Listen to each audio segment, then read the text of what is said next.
So I really have no experience building back patio steps. So what I did was we made it to quite possibly the last day of construction.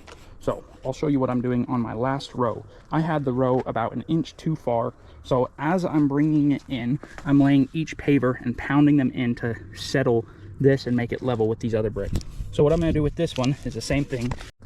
So as I did this project, I kind of just worked diagonally out to one corner so I can adjust both sides in and meet right perfectly at that corner to meet my needs. And then all my weird cuts will kind of be in one spot rather than different throughout the whole thing.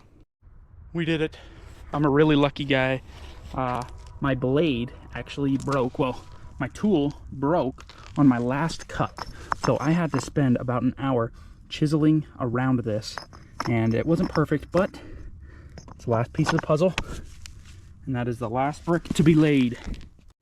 Now that we got it all laid, I swept it off and I am going to whack-a-pack the entire thing. I did it with the gravel, not with the sand, but I'm gonna do it with the pavers. That way they're nice and settled and they can squeeze into each other and push out towards the...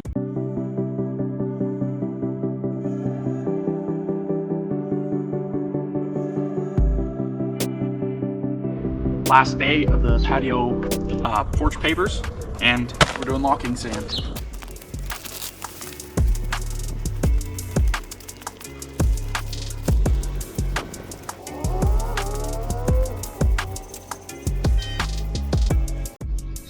All the cracks are filled with locking sand. It's really easy to see where you missed because there will be a black gap versus where it's filled at. So I can go back in and sweep it over.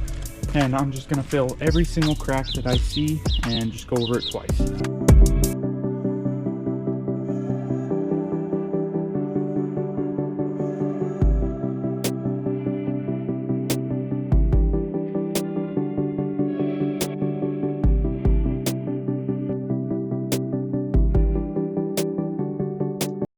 We are all finished up on the porch, and now comes the carpentry.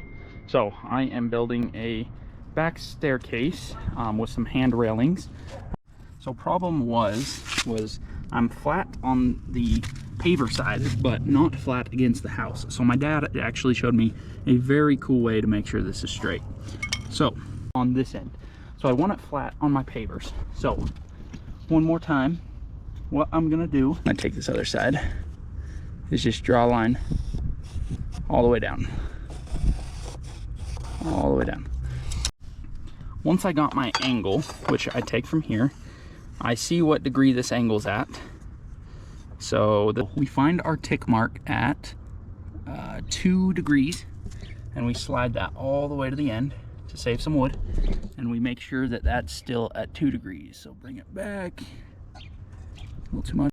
Then we check if the 2 lines are parallel. So this should save you some wood. So instead of cutting this off and losing some room on your first step, you're actually going to cut less wood, and then it should lay flush against the house.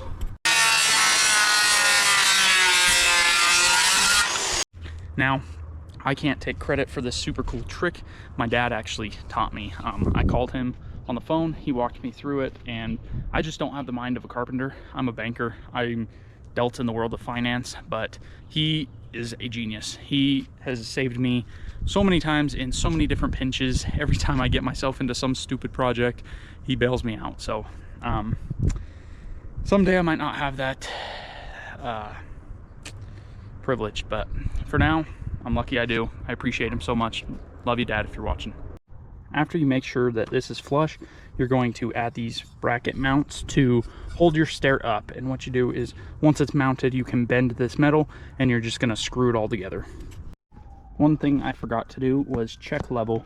This side is level, but this side is extremely not level. So I'm gonna mount this middle one and just move right to left. I'll just undo the top ones on there and lower it a little bit. Okay, we are level on all 3 tops. Now we just need to get the stairs aligned straight, and then it's time to cut our steps. So I really have no experience building back patio steps. So what I did was I just Googled down. Wow, this is my first time all I did was Google a blueprint of kind of the steps I want, except I'm gonna do railings on both sides. I'm kind of just making it up as I go along. Sometimes that's the best way to go, because if I make a mistake, I learn from it. But let's see how this goes.